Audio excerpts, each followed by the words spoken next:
It was the day after Christmas, 1996, in the quiet, affluent town of Boulder, Colorado. The Ramsey family, John, Patsy, and their 9-year-old son Burke, woke up to a scene from a parent's worst nightmare. Their 6-year-old daughter, JonBenét, a child beauty queen known for her bright smile and blonde hair, was missing from her bed. The only clue was a bizarre, 2.5-page ransom note left on the kitchen staircase. The note was unusually long and specific. It claimed to be from a group of individuals that represent a small foreign faction and demanded exactly $118,000, an amount curiously close to a recent bonus John Ramsey had received. The writer warned the family not to contact the police or friends, threatening that JonBenét would be beheaded if they disobeyed. The note ended with a strange sign-off: Victory, S.B.T.C. Despite the explicit warning, Patsy Ramsey immediately dialed 911. Her frantic call, recorded at 5:52 a.m., captured the pure panic of a mother realizing her child was gone.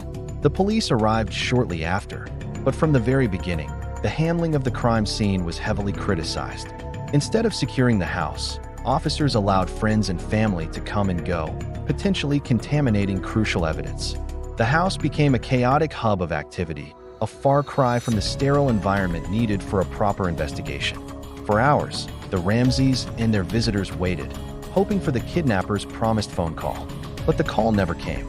As the morning stretched into the afternoon, a detective, growing impatient, asked John Ramsey and a family friend, Fleet White, to conduct another search of the house.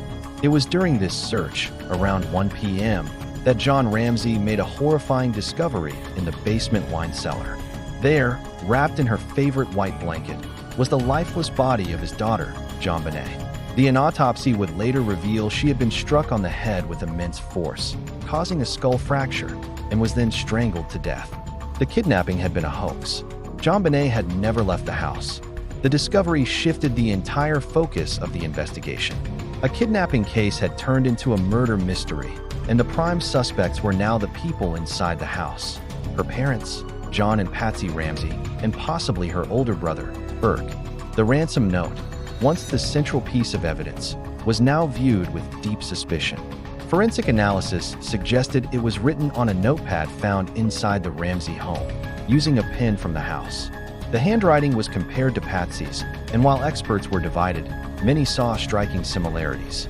Why would a kidnapper spend nearly 20 minutes meticulously writing a long note inside the victim's house?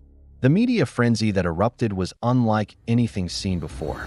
The image of JonBenét in her pageant costumes, with full makeup and coiffed hair, became a cultural touchstone, sparking a nationwide debate about child beauty pageants and the sexualization of children.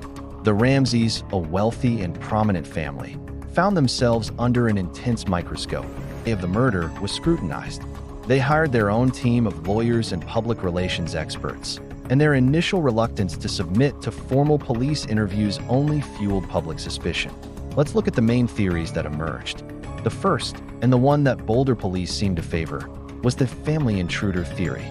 This theory posits that one of the family members was responsible, either accidentally or intentionally, and the kidnapping was staged to cover it up. One version points to Patsy. Could she have, in a fit of rage, perhaps over a bedwetting incident, as some tabloids suggested, struck JonBenét, causing the fatal head injury, and then panicked, writing the ransom note to deflect blame? The garrote seemed too complex for a panicked mother, yet the handwriting on the note remained a haunting link. Another version of this theory centers on 9-year-old Burke. Could sibling rivalry have escalated to a tragic accident? The theory goes that Burke might have hit JonBenét with a heavy object, perhaps a flashlight, after an argument, maybe over a piece of pineapple found in JonBenét's stomach during the autopsy, which Burke was also eating that night. In this scenario, John and Patsy would have discovered the tragedy and staged the elaborate kidnapping to protect their surviving child. This would explain the bizarre ransom note and their seemingly uncooperative behavior. Burke, for his part, has always maintained his innocence and was officially cleared by the district attorney. Then there is the intruder theory. The Ramseys' lawyers championed this from the start. They argued that a predator broke into the house, committed the horrific crime, and left the ransom note to mislead police. The family pointed to several pieces of evidence: There was an open basement window that appeared to have been tampered with. A footprint from an unknown type of boot was found near JonBenét's body. And most compellingly, in 2008, new DNA technology found traces of an unknown male's DNA on JonBenét's underwear and leggings. This DNA did not match anyone in the Ramsey family or anyone in the National DNA Database. This DNA evidence led the Boulder district attorney at the time to officially exonerate the Ramsey family, issuing a public apology for the suspicion they had endured. For many, this was proof of an intruder, but for others, it wasn't so simple. The DNA was a touch DNA sample, meaning it could have been transferred innocently, perhaps during the manufacturing of the clothes. It was a partial profile, and critics argued it wasn't enough to definitively clear the family. Over the years, the case has seen countless twists and false leads. In 2006, the world was stunned when a man named John Mark Carr confessed to the murder. He was a schoolteacher living in Thailand who had a disturbing obsession with the case. He was extradited to the U.S., but his story quickly fell apart. His DNA did not match the sample found at the scene, and it became clear he was a troubled individual seeking notoriety. It was another dead end in a case full of them.